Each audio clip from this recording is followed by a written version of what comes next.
All right, welcome everyone. We're Semblance of Sanity. I'm Caleb. I'm Jacob. And we're here, of course, for My Hero Academia. And this is episode 18 of the season aftermath of Hero Killer Stain. Or Hero Killer Stain, the aftermath, or something like that. Right. Guys, I'm sensing some very serious conversations. Okay.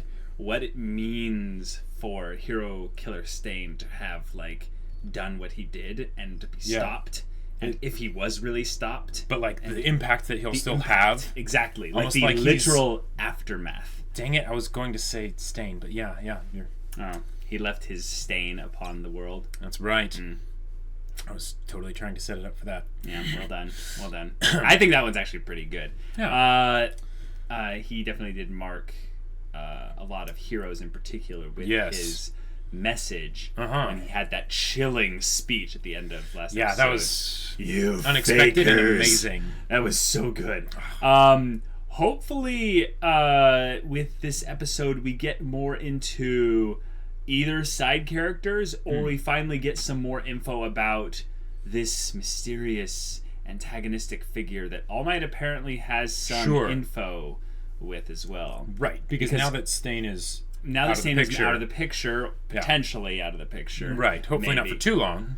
Having Shigaraki moving more into the forefront has been a good thing. Yes, absolutely. Because that boy needs development. Right, because Stain basically called him out on his crap. It's like, you are a child. You have no real, like, purpose. You have no, like, actual drive. You have no why. And Shigaraki's like, I don't understand you, so I don't like you, and I'm gonna break you. Groot. Right. So, with potential, conversations that could happen here, that could be really good. Anything in particular you want to see this episode?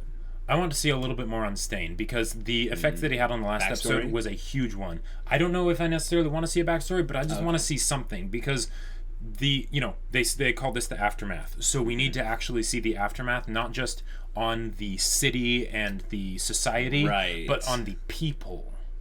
Sure, aftermath on the people in particular. Yeah, that would be really good, especially like Ida. Yes, absolutely. All right, let's get into this episode and see what the aftermath will be.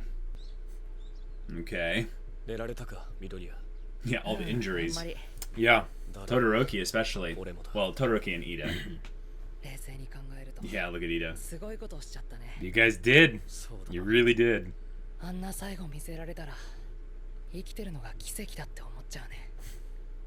was a bit meta.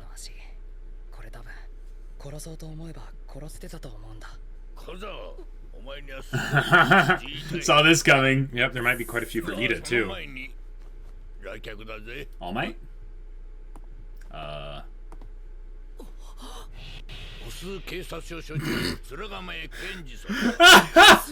It's like the cat from season 1. Yep. Woof. Instead of nya, it's woof. I love it. But he's a very proper voice, though. That's right.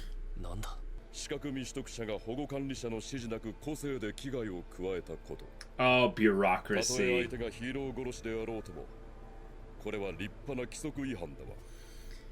Okay. This is typical. No, I call bullcrap, because they wouldn't be able to get authorization for every little, like, mugging or, anything like that. Quite frankly, I'm surprised that they're bringing this up, because there's no way superheroes would be able to function if they had to get approval for everything. I think it's specifically about the students. Sure.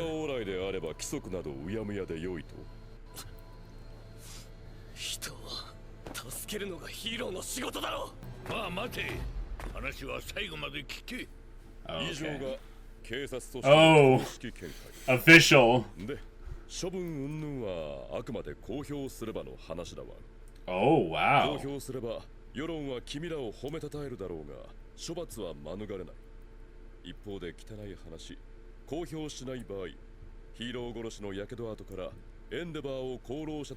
Oh, no.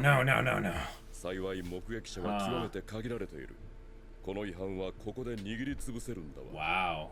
And if they don't make it public, Stain gets no real like press. Well, and the other problem with that is that that's reinforcing Stain's thing of there being the corruption and all that stuff. Why is his tongue hanging out? It's a dog. Cool. Okay, that redeems it a little bit. Yeah. that is true. Right? Oh, who's this? Whoa. Okay. Maybe someone connected to Stain? Yeah. Oh, this is good. What the heck? Okay. His mark. Mm-hmm.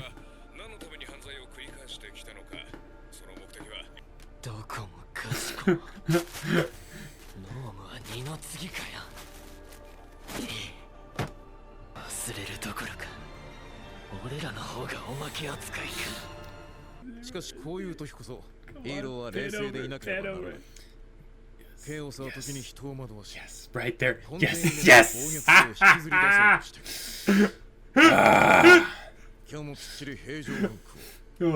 That is fantastic. Oh, and his with our tight jeans. Oh and his grenade fists are gone. Go right.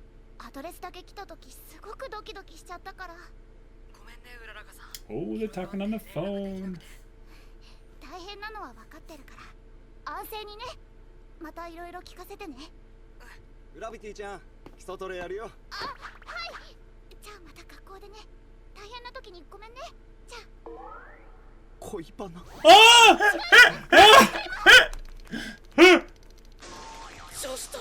Oh my gosh!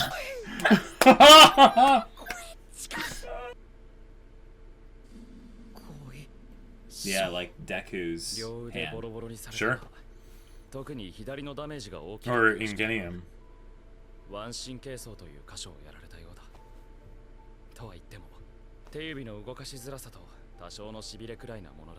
This is really cool that they're doing a lot of this. Yeah.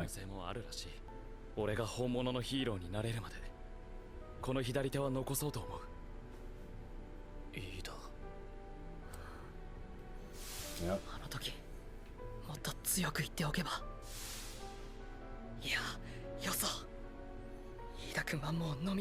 Good. That's right. Good thinking, Deku. Yeah. Mm-hmm. Yeah, there you go, Deku. Bringing up his scars too.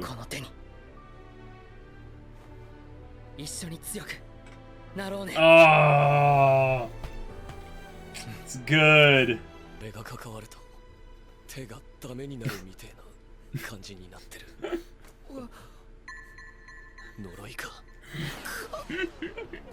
And there's the comedy. Yeah. He's like, I'm not joking, yeah.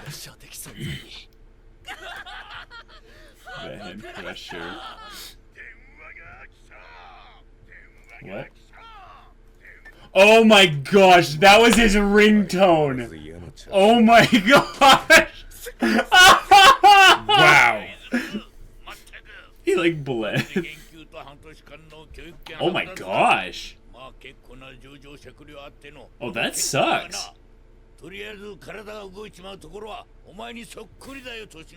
I thought they were sweeping it all into the red guy. Oh my gosh. But they're still getting punished though. Sure.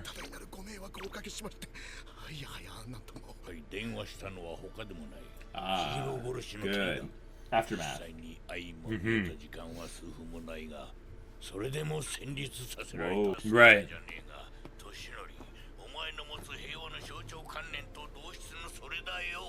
Whoa. Okay.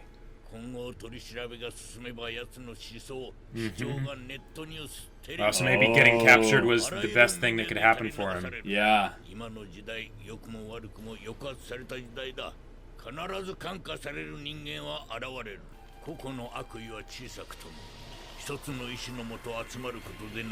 Oh, crap.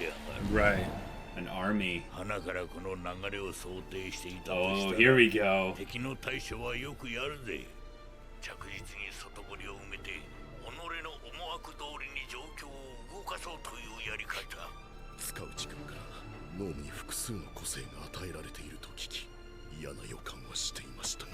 Oh.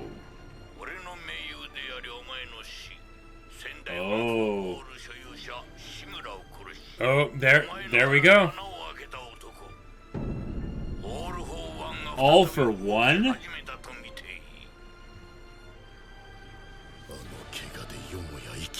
I think we came up with that theory a while ago too. Yeah. Yeah.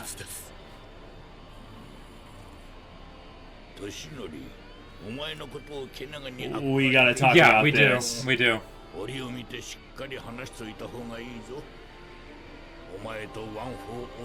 Oh boy.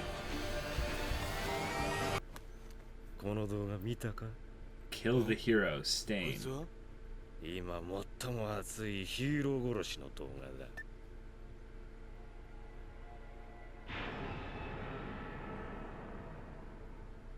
ヒーロー殺しステイン。本名赤黒。Oh, this is a great way to a viral video. Uh-huh. Okay, okay. Yep. Oh, okay. 英雄回帰を訴え街頭演説を行うも言葉に力はないと定年。以後の10年間は義務達成のため独学で殺人術を研究鍛錬。この間に両親は他界。その件に関して事件性はなしとされている。死の主張英雄回帰。 I wonder how much of this is real. 見返りを求めてはならない。自己犠牲の果てに得うる称号でなければならない。現代ヒーローは英雄を語る偽物。粛清を繰り返すことで世間にそのことを気づかせる。 This is a great way to give backstory though. Yeah. Because it still lends that idea of mystery. 俺を殺していいのは本物のヒーロー。オールマイトだけだ。ネットじゃ今もアップと削除。 Oh wow. That makes it even more viral online because people know that it's. Yep. Yeah. こいつの生き様は感染していくって。 Holy crap. の極悪人から逃走中の重罪人まで多くのネームドが。ああもちろんこの俺もさ。 They're all getting their blood excited. Uh-huh. Whoa. Whoa. 深く静かに見えない場所に隠れていたバラバラだった悪意が今。 Oh, we're getting a little picture of the villains. And that previous one looked like a copycat of Stain. Yeah, he did. He did, didn't he?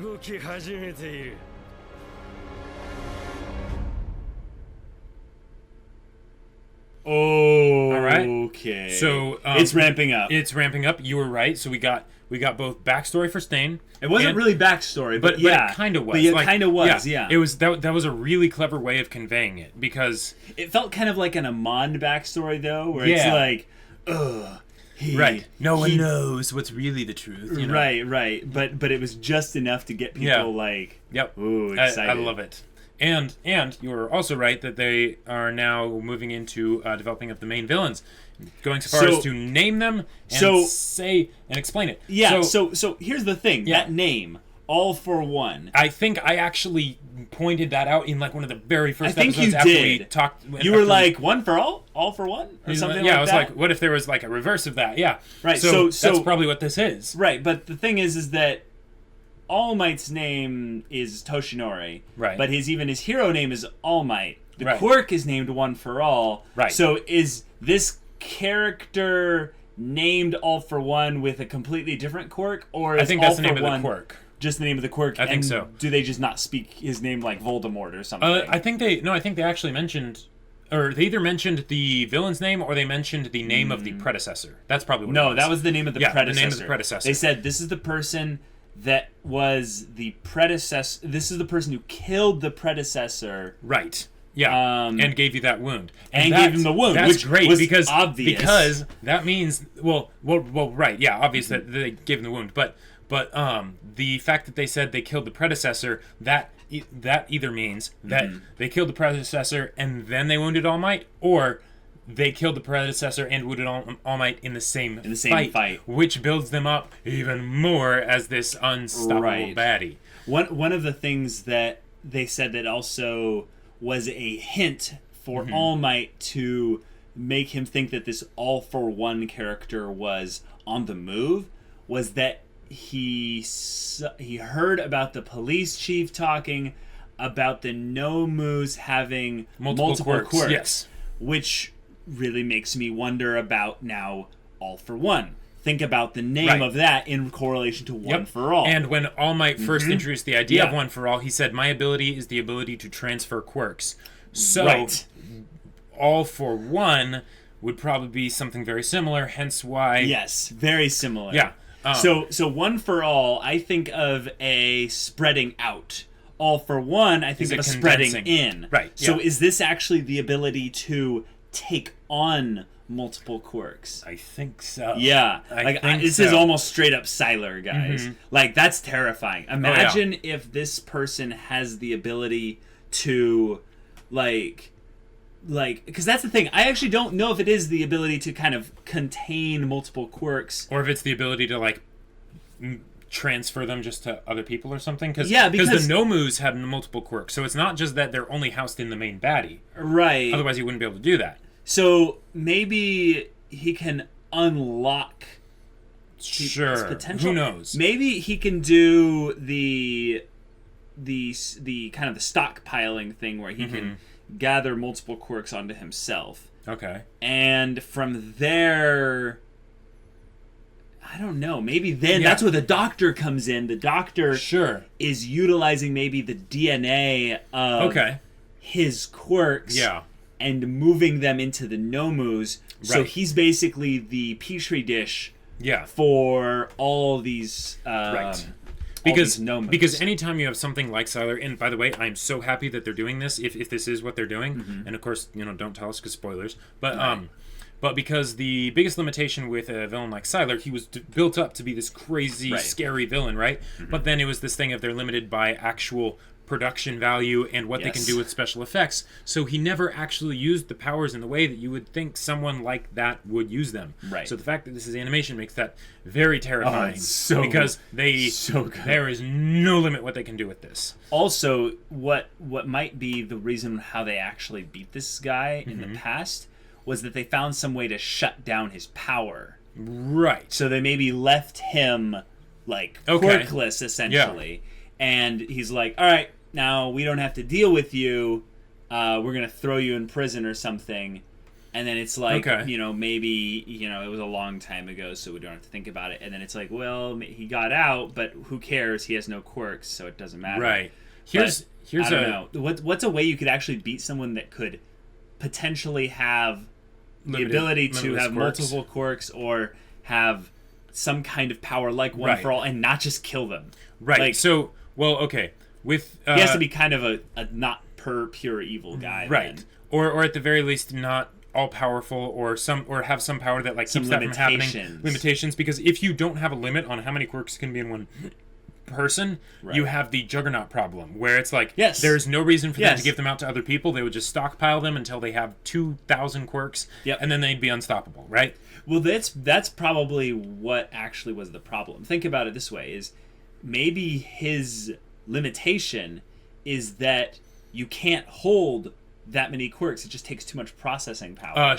Like they mentioned that with the Nomus, I think, where it's like they had multiple, but there was something like they were experimenting with the bodies and they couldn't, it broke down after a few quirks or something like that.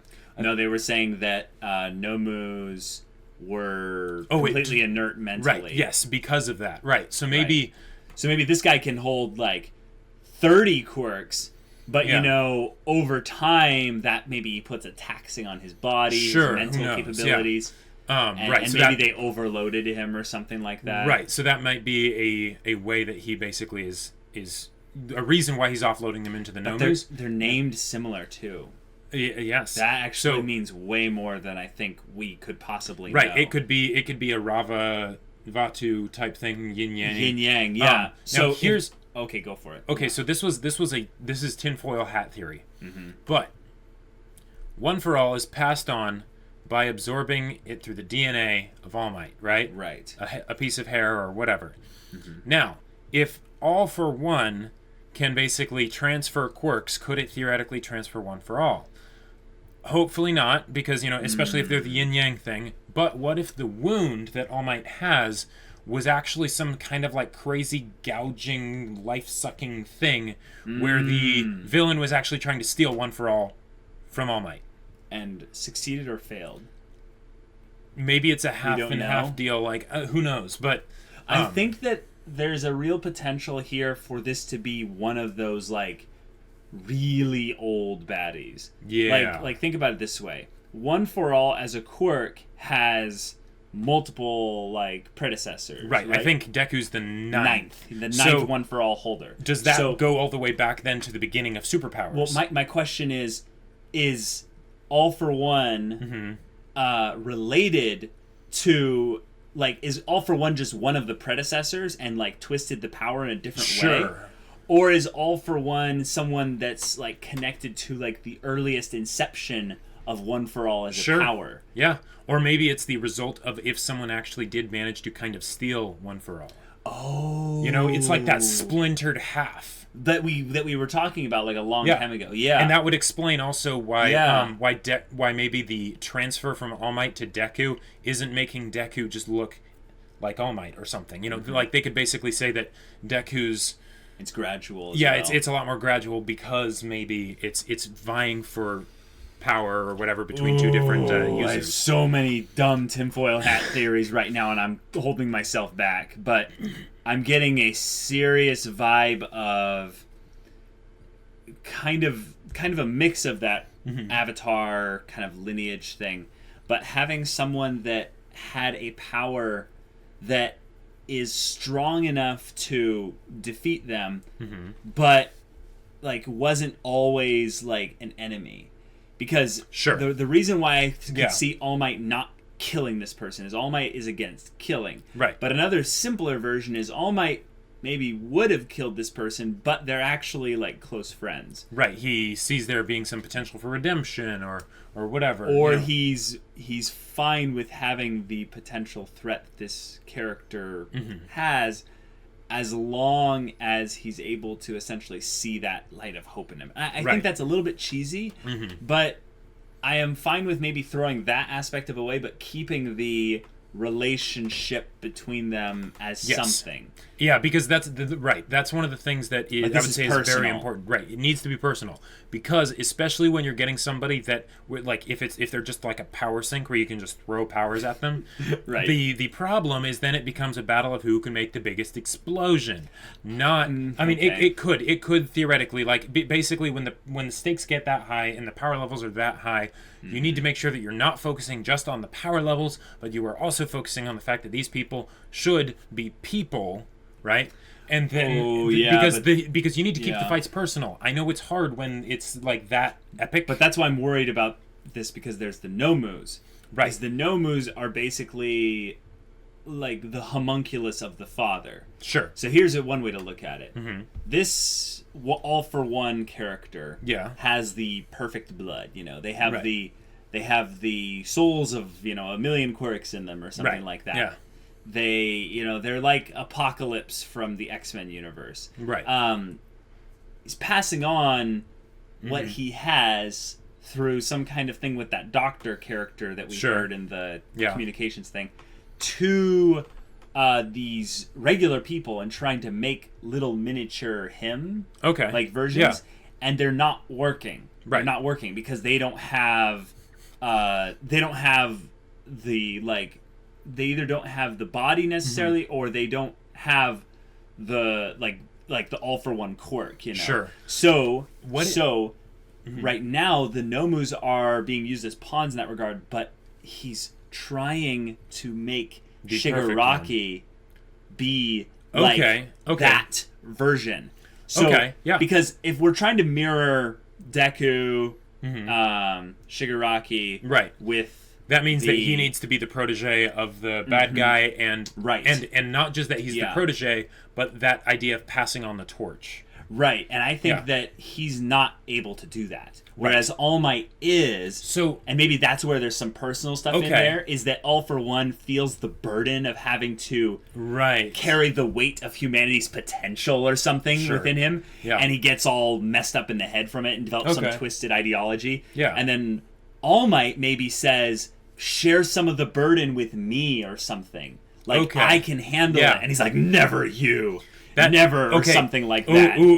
Okay. Lots of tinfoil hat theories. Well, all right. So the first thing I want to mention is, do you think something like that will cause there to be some sort of law of equivalent exchange type of deal, where basically the bad guy is essentially trying to create life in a sense, or you know, tampering with that kind of stuff, and there's some inherent possibilities or dangers with doing that, or? No, I don't think we're getting into that. I think we're getting into a pure thing of someone wanting to pass on their legacy to Shigaraki. And they're wanting to do it in a way that's like the kind of the god of this world, which is All Might. Right. All Might is just almost too perfect. Yeah. But you see, now as we get to know him more, he's a very flawed human being. But to the rest of the regular world, he is this pinnacle of light and justice and amazingness. And I think the villain is trying to be a twisted version of All Might. And just isn't really good at it. So, if he's planning on passing on the torch to Shigaraki, does this mean that the final battle for this show will not be with the main villain, but it will actually be between Deku and Shigaraki? Yes.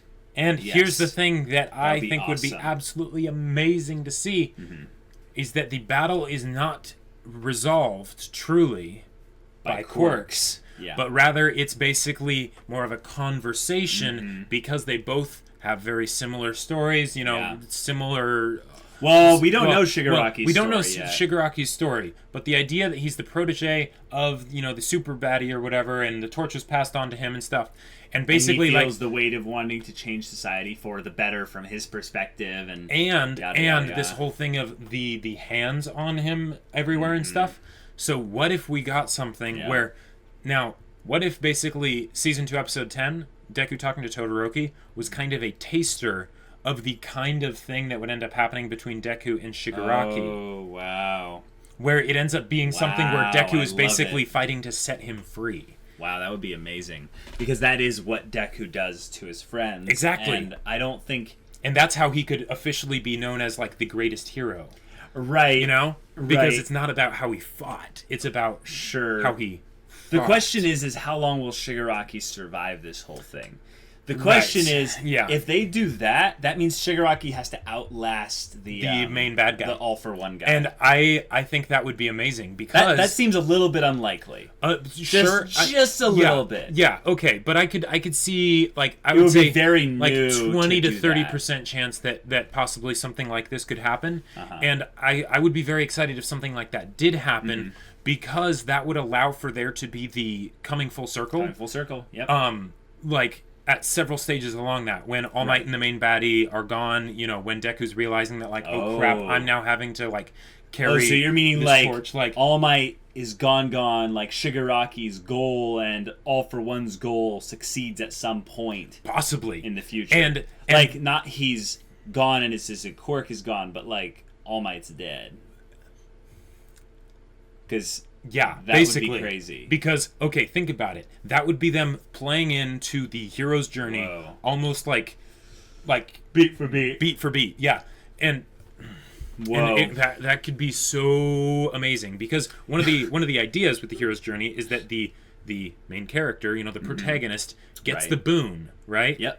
And then basically ends up, you know, coming full circle and all that, and they return, and the boon ends up, you know, being this gift to, you know, the world or whatever, you know, it has this positive impact. And so he becomes the new symbol for peace. He becomes the new symbol for peace. And one of the best ways that you can do that, have the boon have that incredible effect, is by having it have that effect not just on the friends, but also on the antagonists. You see this in a lot of Disney movies. That's you know, power of friendship stuff, basically. Right. And we've seen so much power of friendship stuff, though. For this show to end on power of friendship would be a bit risky. They'd have to set it up right. I know Soul Eater's ending made a lot of people upset because it, differed from the manga. But I feel like there would be a lot of potential there if they made sure to hit all the notes and really do it well.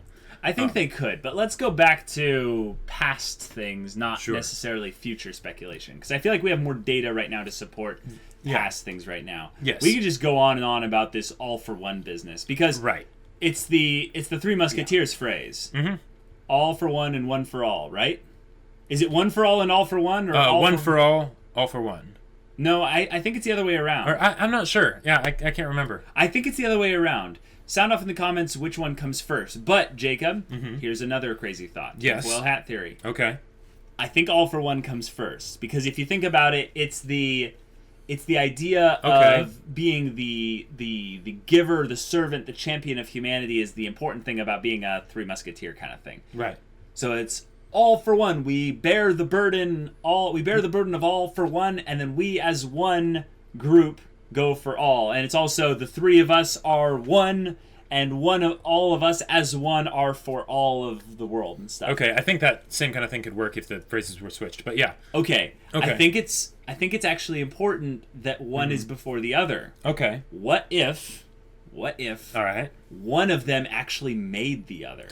Well, that would go in with the theory of basically it being a split. Yes, because I think both of them have the potential to have made the other. Right. But I want to posit that all for one could have made one for all. If so, it would have needed to make it very, very quickly because this is the 9th generation and heroes haven't been around for very long. Like, what was it that they said at the beginning? I don't know. Oh, that's actually a good point. When did heroes start? Because if this is 9th generation, is there a possibility that One for All was before the world was officially aware of the existence of possibly Quirks? One of the other things is that posits that All for One potentially has his own predecessors. Yes.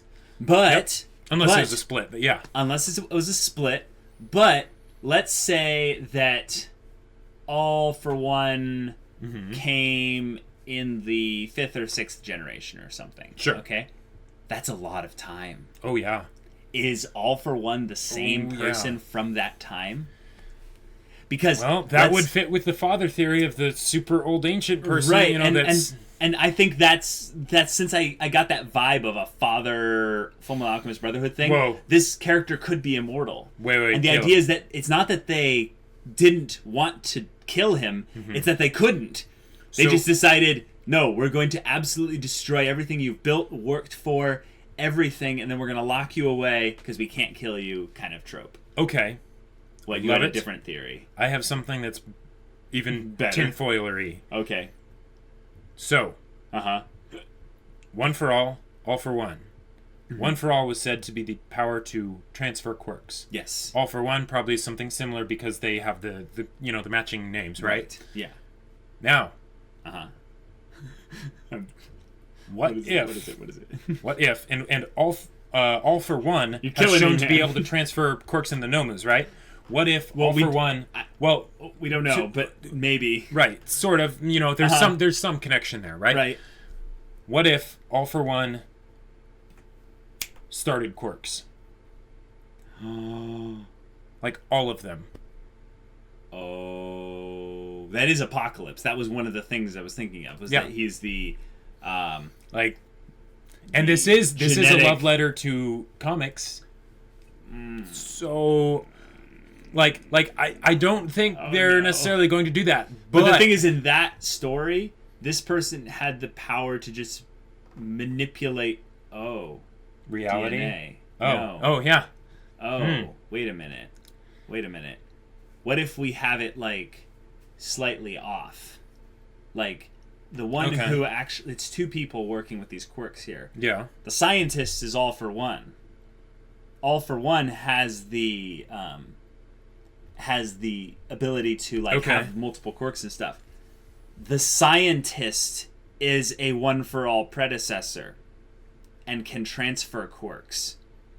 They're working together. That would be legit. That would be freaking nuts. That would be terrifying. Well, okay, I think there's a little bit of problem with that. There is. Because the quirk leaves a person. It can't be in multiple people at once. Well, but it can. It can. But the thing is that what if the lose power as it goes? What if the predecessor, the girl, she was a not actually killed? That's one of the things I was thinking. Yeah. Yeah. Or also, like, someone was mentioning this in the comments. She looks like a girl, right, from the back. Yeah, and they've said that the All Might's predecessor was a girl. Yeah, I think they were saying something like, no, there's no like actual time where it said that she is a girl. I'm pretty dang sure. I couldn't tell, so maybe there isn't, but I was pretty sure. From the back, it looked literally like Teacher from Fullmetal Alchemist Brotherhood. Like, yeah. I got this exact. I'm like, oh, hey, Teacher, Fullmetal Alchemist Brotherhood. Yeah. So okay. Okay. But what if I thought for sure it was because actually alive though? Well, yeah, and working with possibly, definitely, maybe. Yeah, I just see so many holes in it. All right. But it's a decent theory. So I'm almost positive that the previous, All Might's predecessor was a girl, because I remember there being a point where I was like, oh, are they like like hinting at basically that there was some like previous like basically romance between All Might and his predecessor possibly. Oh, but cool. here's the thing. They have been dropping Star Wars references like crazy with the names of the places. Mm-hmm. Now, what was one of the things that Star Wars did about predecessors that had power and their death? It was true from a certain point of view, to an extent. Right. So what if, by saying that the previous One for All holder died, it was actually just that they turned bad? Well, they were talking amongst themselves. Gran Torino and All Might. So they have no reason to deceive each other. That's absolutely true. So maybe that theory has a lot of holes in it. Probably. But I like the idea of a One for All holder and All for One working together. And I love that, and I hate it. It potentially is the beginning of quirks if you have that. Right. That's what the original thought was. Right. Yeah. And that maybe the split from that is, I don't know. Maybe that's their whole goal revolves around All Might or something, because they're wanting to reclaim that or something. Who knows? Sure. They could also have it being a thing where they're trying to end the whole quirkless. It is an apocalypse thing. They're trying to end the whole quirkless. Epidemic. Yeah. And that can make it really relatable for Deku, because he started there. Right. Yeah. And they're trying to basically just give everyone quirks. Or but maybe give everyone a piece of himself. He's like a really sick Genghis Khan. He's trying to spread his seed all over the planet, basically. Sure. No, that seems like a very dark and now here's possible motivation here's for a question. Villain. Does taking in All Might's DNA automatically pass on One for All, or does it have to be intentional? I think it has to be intentional. It has to be intentional from the One for All. Right, because otherwise it would be too much. Like just skin cells lying around somewhere. Well, no, not only that, but you would get a lot of One for All users. Yeah. Really quickly. Yeah. So, also, all would be a target like 24/7. Exactly. People would just like pick up his jacket and be like, "Oh, here's a hair." Haha, ultimate power. Right.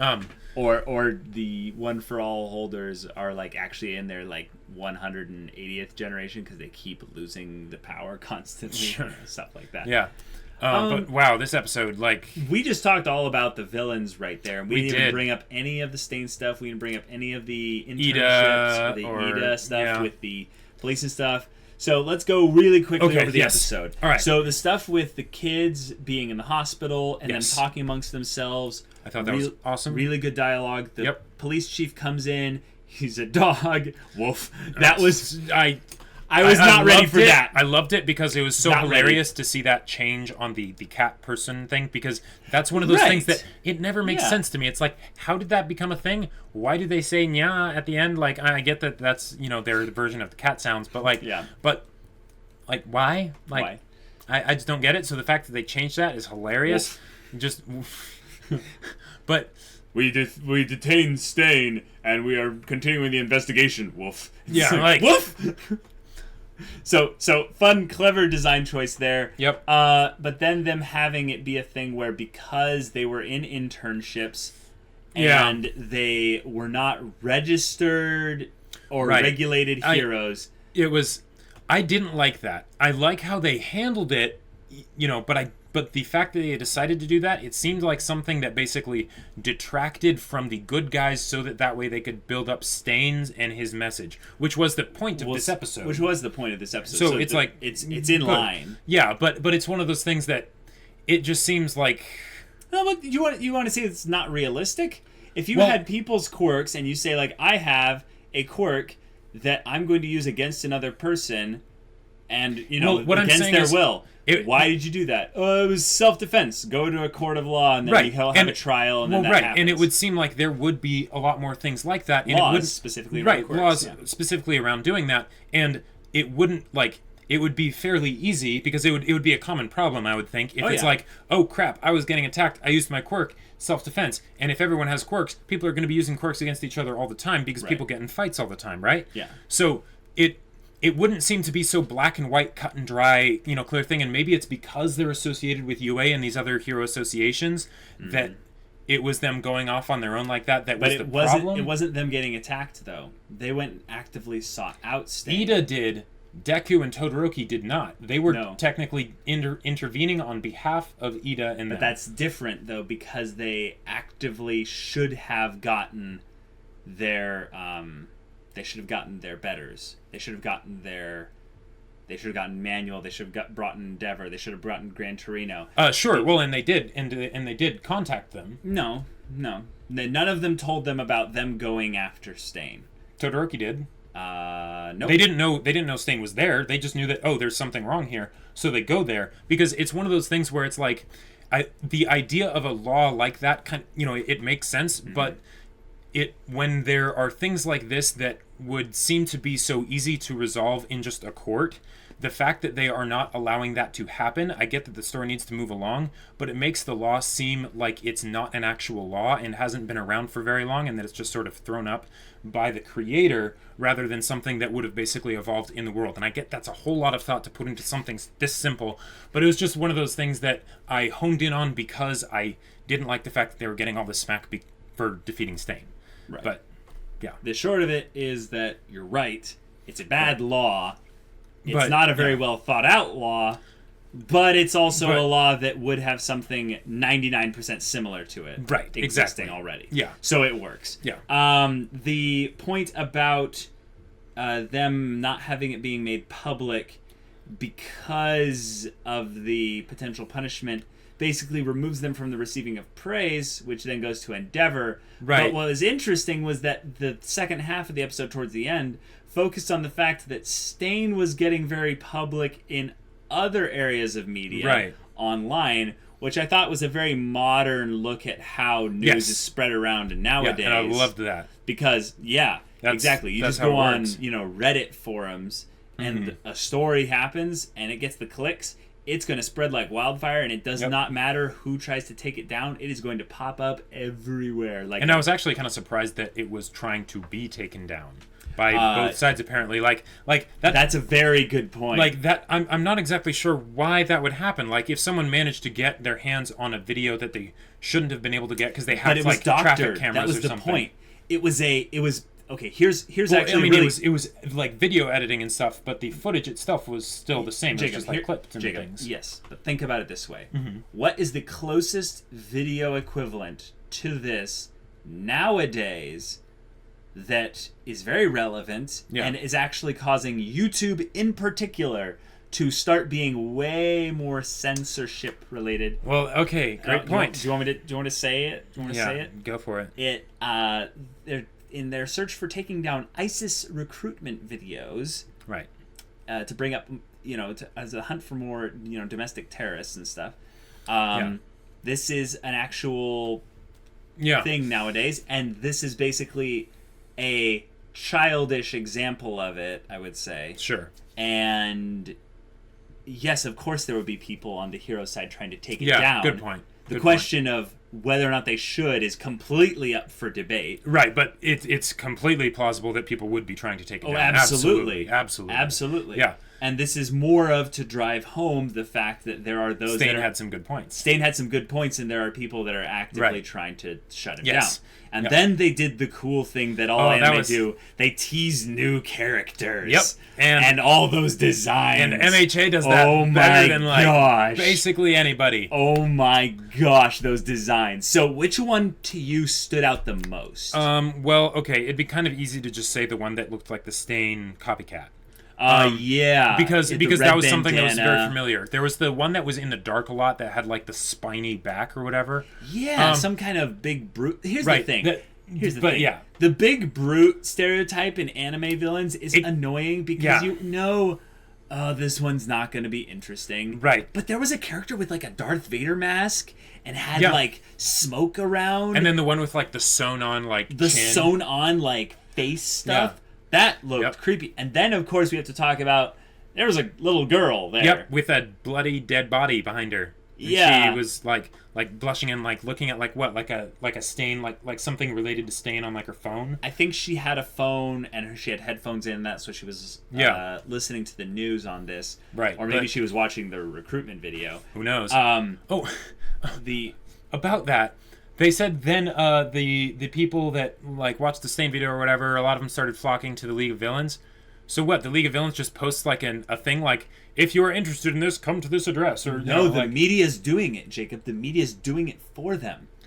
They're drawing the connection and saying, there's a huge possibility Stain is connected to the League of Villains. That was something they brought up in previous episodes. I totally get that, and I love that fact. I think that's amazing. It's showing the machinations on the head of the big baddie, with whatever he's doing and all that stuff, and how the media can negatively affect things and all that stuff, But the idea that like, yes, that they would try to flock to the League of Villains, absolutely. But just because they want to, like, where's the leagueofvillains.net or whatever where they this is the world of this is the 21st century where instant access is easy. All you have to do is just go in the right places and just look around. Sure. No one is monitoring 100% of every single thing that goes on online. Yeah. I mean, maybe there are actually in our world.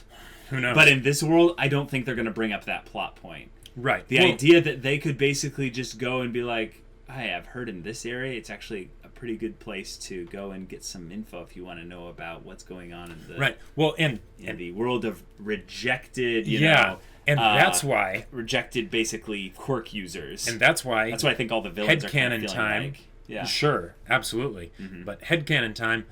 I want Aizawa and Shinso to go on an infiltration mission.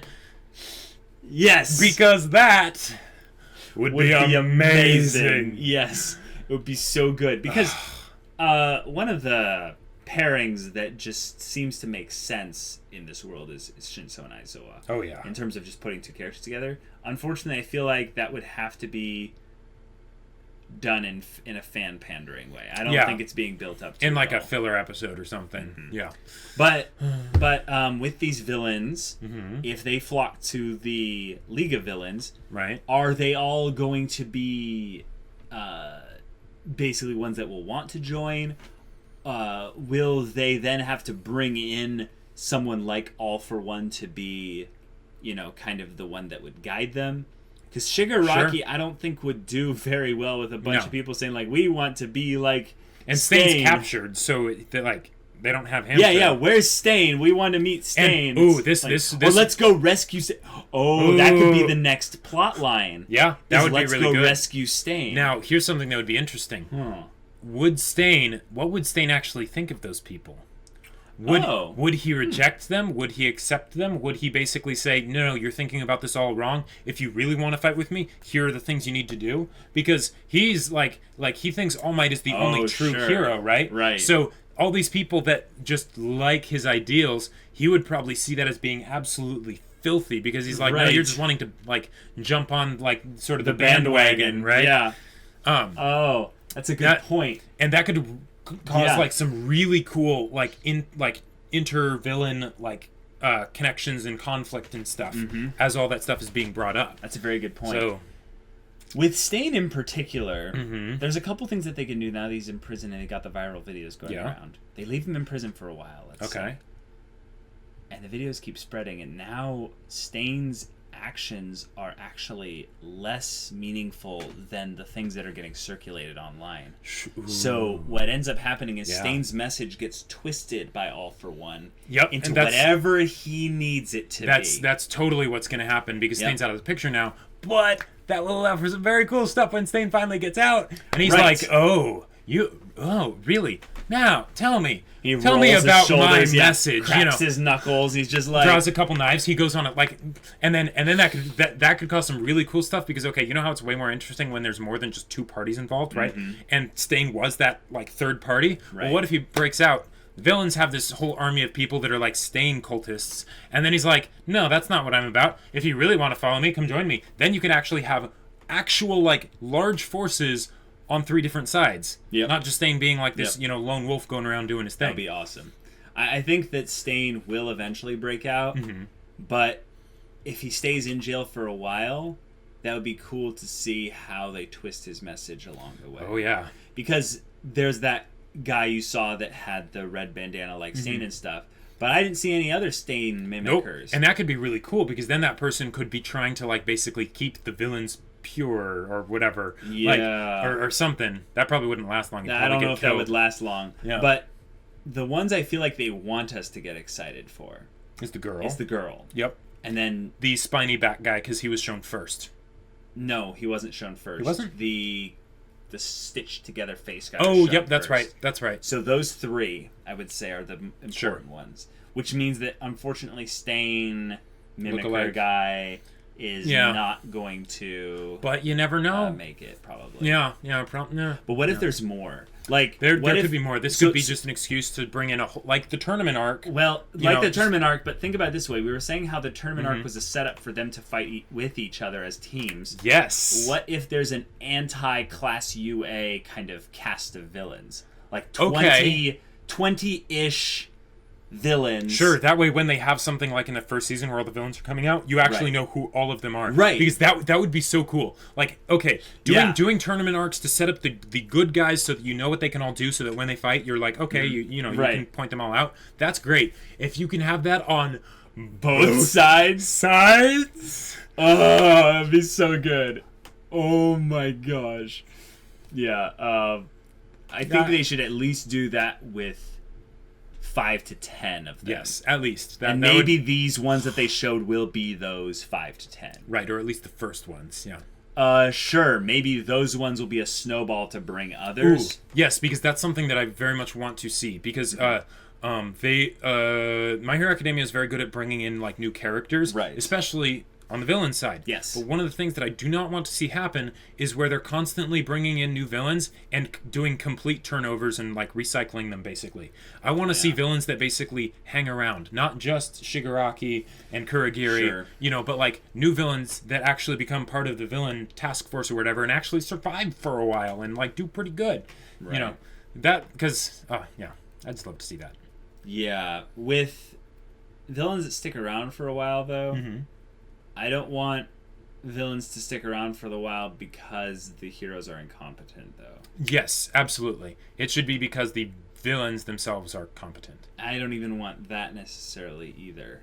Okay. I want it that the villains are together competent, but it's the fact that they form a group that makes them competent. Okay. Because the villains themselves individually should be, I would say, maybe a little bit more confident than UA students' competency, which is actually quite bad if you think about the individual UA student. No offense to the average individual UA student, But I would say Class 1A is the best of UA, and even among them. right. I would say Suyu and like Hantasero are like the average UA student. They're both really good. They have their one thing or two things that they're really good at. But any decent villain would absolutely destroy them. Okay. I get that Sue isn't like the most powerful of UA students, but putting her on the same level as Sero. I know. No, I'm not saying that. I'm saying that's the range. Sure, Suyu's okay. the top of the average, and Hantasero's the bottom of the average. Right, and then there's still And the then there's the- outliers like then there's- Bakugo, Deku. Yeah, those are the ones that Todoroki, unfortunately Momo, are getting Tokiyami. all the special Yeah, attention okay. because their quirks are so cool and effective. Right, okay. Whereas people like Mina Ashido, for instance, just don't do anything. Right. And that's what I'm talking about, is that there are characters in the UA, Class 1 of UA, whatever, that are pretty bad. Yeah. Also, we can bring up, there's Class 2B, you know? Yep. And most of their quirks are either just good, or like, okay, you have big hands. I hope that means they're actually strong, too. Right, yeah. Okay. Like... Yeah, I mean, yeah. Right? Right. I mean, if it's, just simple momentum stuff and she can swing in the same way, that would be actually pretty strong. That would be pretty strong, yeah.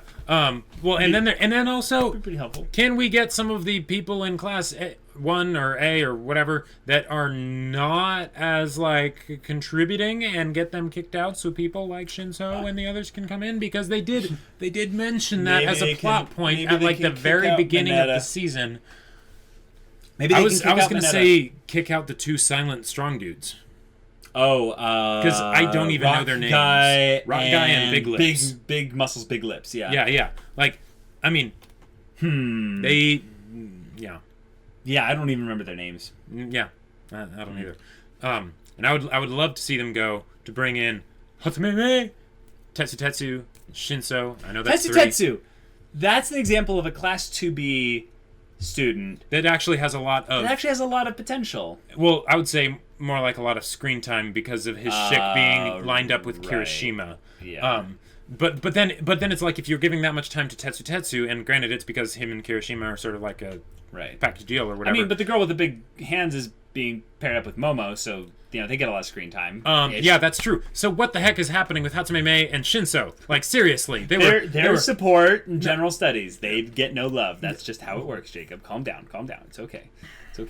I think that they will bring them back at one point. Yeah, probably. But probably not anytime soon. Like, Jacob, they have to develop current characters that we already appreciate. I know, but... Like Sue, for instance. Yes, like Sue, absolutely. Or yeah, it's a very good point. How should I say we this? even need more Uraraka development. Aggressive character... They do, actually, yeah. Mm-hmm. But aggressive character introductions. They did that with Shinso and with Hatsumeme very well. I mean, I know that they kind of waited for some of them to get to the aggressive part of the character introduction, but they did it really well. So I would like to see them more, baby. Jacob, they don't have enough time. You gotta move things along. You gotta move the story along, and they're doing a very, very efficient story for what they have this far. Okay, yeah, they are. They are. We gotta give them credit where credit's due. Like we got to. We just will. They deserve it. Oh, absolutely. Yeah. MHA knows their stuff. Yeah. So with this whole development with the villains going on, I think that we are kind of basically right on the money with the idea that the way this story works is you get introduced dramatically, and then you get a little bit of development, like almost none, but basically a little bit. They put you on the back burner. And then you come back and you get upgraded as a main character. Sure. And I think Shigaraki is basically on the verge of being completely upgraded to being a main character. Yeah. And that's good. Have Todoroki in the first half for the heroes, and then Shigaraki for the second half with Stain. The internships are where they can upgrade the next person to be a main character. Yes. And I just want it to be someone who maybe isn't Bakugo, Todoroki, Deku, Ida. Like a girl specifically? Like a girl. Like Momo. Momo would be great. Momo would be awesome. Guys. Momo is having a serious crisis of conscience with this whole advertising BS. Like she has the real underdog story right now. Well, I mean not true underdog because she has a pretty freaking amazing quirk, but yeah.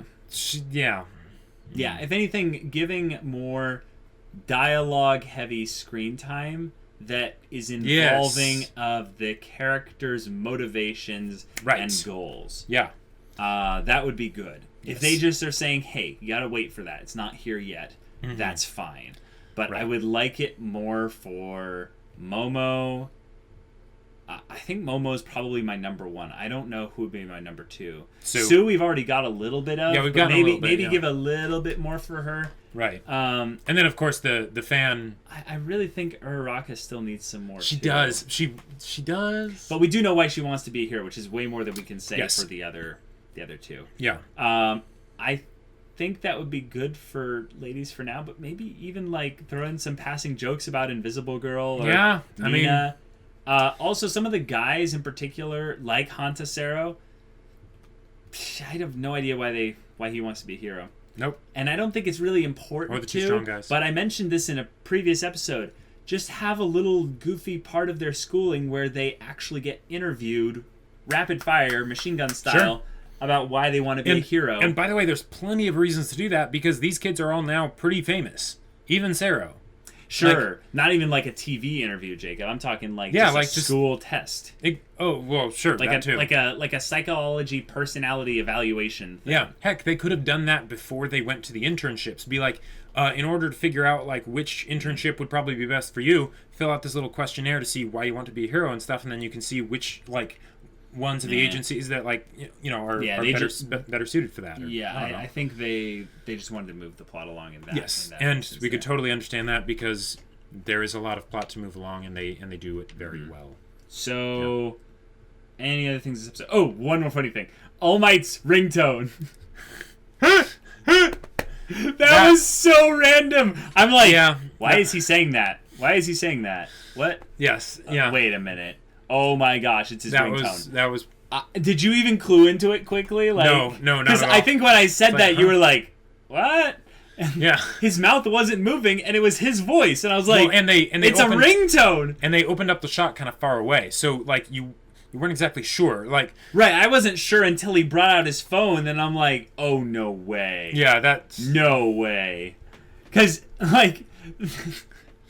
You know, some people will put like some goofy song thing of something as their ringtone. Yeah. All Might chose to record himself as his ringtone, not his answering machine. That's what everyone does. But as his ringtone. It's like his tagline for "It's okay, I am here," or it's like "It's not okay, a call is coming." Right. Or what was it? It was like, "You have a phone call," or something. Yeah, you have a phone call, or it's something like that.